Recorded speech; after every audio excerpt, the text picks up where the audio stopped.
Selamat pagi anak-anak. Pagi, Bapak.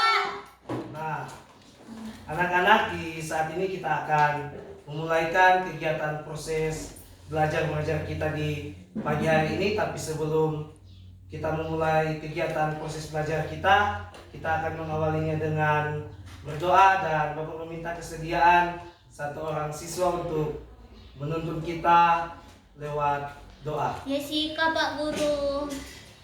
Jessica.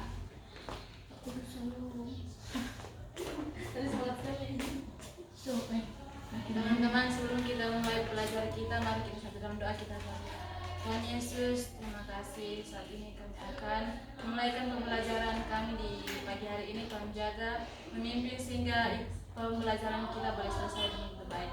Terima kasih Tuhan, amin. Amin. Ya, kembali sekali terima kasih kepada adik Giska yang sudah menuntun kita di dalam doa. Dan sebelum kita mau belajar, semuanya diundang berdiri, tolong menyanyi bersama-sama lagu Satu Nusa Satu Bangsa. 1, 2, 3. Satu nusa, satu bangsa, satu bahasa kita.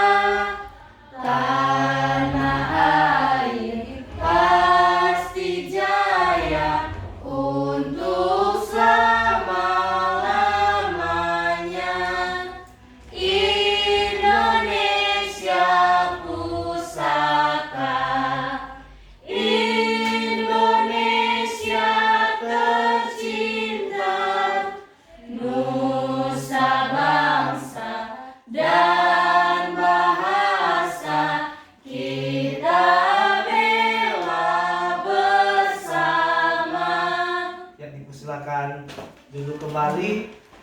Dan sebelum kita masuk dalam kegiatan pembelajaran, coba silakan adik-adik sekalian cek kalau misalnya teman di samping kiri dan kanan kalau ada. Ada semua? Ada.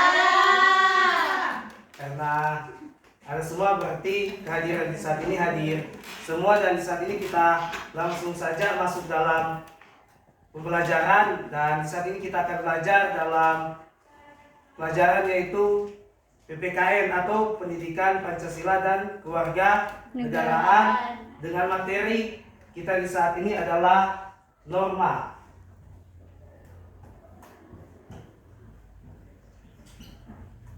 Ada yang tahu apa ini norma? Belum. Norma ini bukan tanda norma baju alkes di pasar, nih. Nah, norma ini kalau di bangsa kita Indonesia adalah merupakan suatu pedoman atau kaidah pokok atau juga semacam aturan yang berlaku di kehidupan masyarakat. Nah, di norma juga ini mempunyai beberapa fungsi, yaitu yang pertama, supaya kehidupan di masyarakat itu aman dan tertib. Fungsi yang berikutnya adalah bisa mencapai tujuan bersama, bisa menjadi sebagai petunjuk dan pedoman dalam menjalani kehidupan, dan juga digunakan sebagai suatu batasan untuk tidak dilanggar. Nah, di Indonesia kita ada 4 jenis norma, yaitu yang pertama ada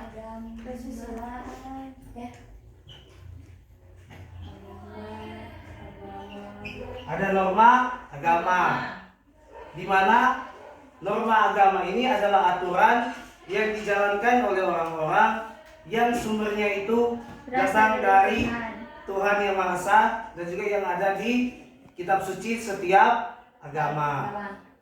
Dan contoh dari norma agama ini adalah yaitu tidak boleh berbohong, tidak boleh mencuri, dan kita harus rajin beribadah. Dan yang kemudian norma yang kedua yaitu adalah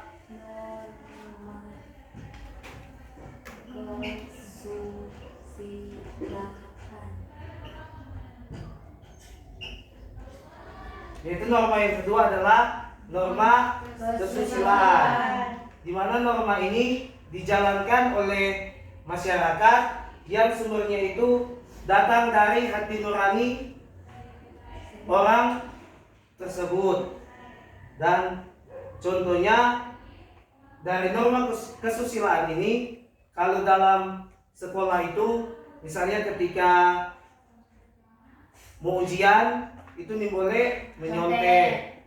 Kalau soto itu nih boleh, jadi mesti belajar dari rumah supaya pas datang di sekolah mau ujian nyanda menyontek. Dan juga kemudian contoh yang berikutnya yaitu adalah kita tidak boleh menyakiti dan tidak boleh mengganggu sesama teman kita. Dan norma yang ketiga yaitu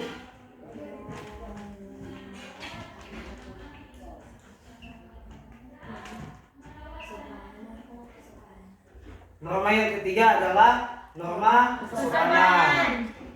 Nah, di mana norma kesopanan atau aturan ini yang dijalankan oleh masing-masing kita pribadi. Dan contohnya adalah kita sebagai siswa, kita harus menghormati guru kita, orang tua kita, atau orang yang lebih tua dari kita.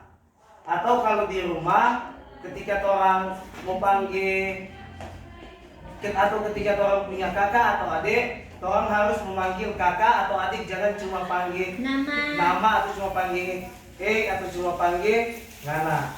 Dan norma yang terakhir itu adalah norma hukum.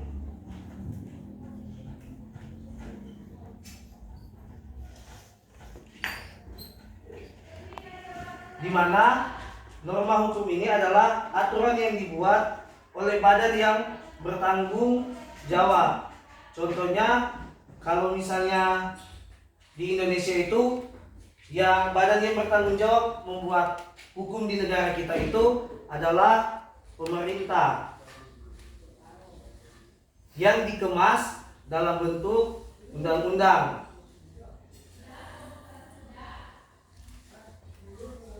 Nah, contoh dari norma hukum ini kalau di lingkungan negara, yaitu yang pertama, setiap orang yang mengemudikan kendaraan bermotor di jalan yang tidak memiliki SIM harus memiliki SIM.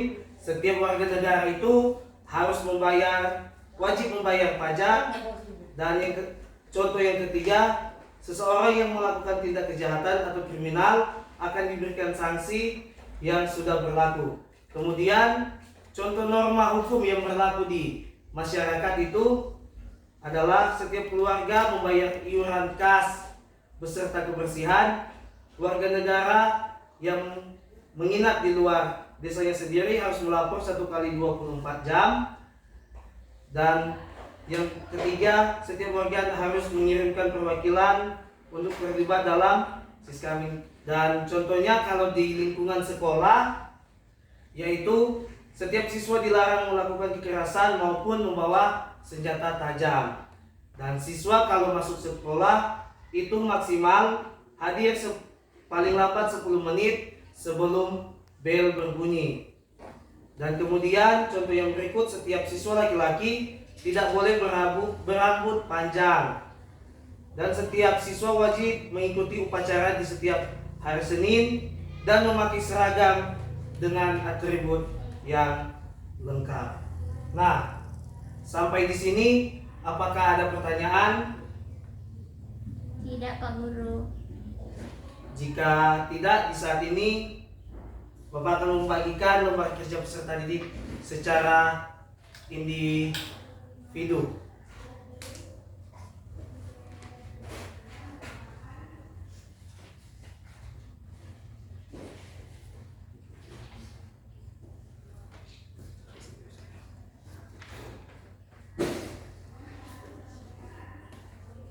Nah, lembar kerja peserta didik ini diberikan waktu 3 menit karena sama-sama merasa jelas. Dipersilakan untuk setiap peserta didik mengerjakan LKPD yang sudah diberikan. Sudah, Pak Guru. Ada yang sudah selesai? Sudah. Dipersilakan kepada adik Arianti untuk membacakan. Di sini Pak Guru. Yuk, baca jadi tempat. Jawaban Pak Guru. Nomor 1, sebutkan 4 norma agama, norma hukum, norma kesusilaan, norma kesopanan. Kemudian nomor 2. Menurut kita Pak Guru, yaitu apa contoh dari keempat norma yang berlaku di masyarakat? Yang pertama agama, contohnya rajin beribadah, tidak boleh berbohong dan tidak boleh mencuri. Yang kedua, contoh norma kesusilaan, tidak boleh menyontek, tidak boleh menyakiti, tidak boleh mencuri. Yang ketiga, norma kesopanan, harus menghormati yang lebih tua dan memberi salam terlebih dahulu. Dan yang terakhir, norma hukum, yaitu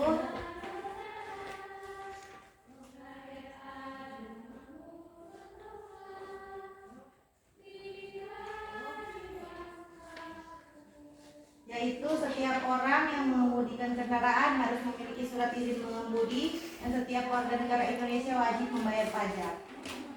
Ya, diberikan tepuk tangan kepada teman-teman kita yang sudah mendapatkan hasil lembar kerja dari yang sudah dibagikan. Dan saat ini kalau tadi kegiatan pembelajaran kita sudah dibuka dengan doa dan saat ini akan diakhiri juga dengan doa.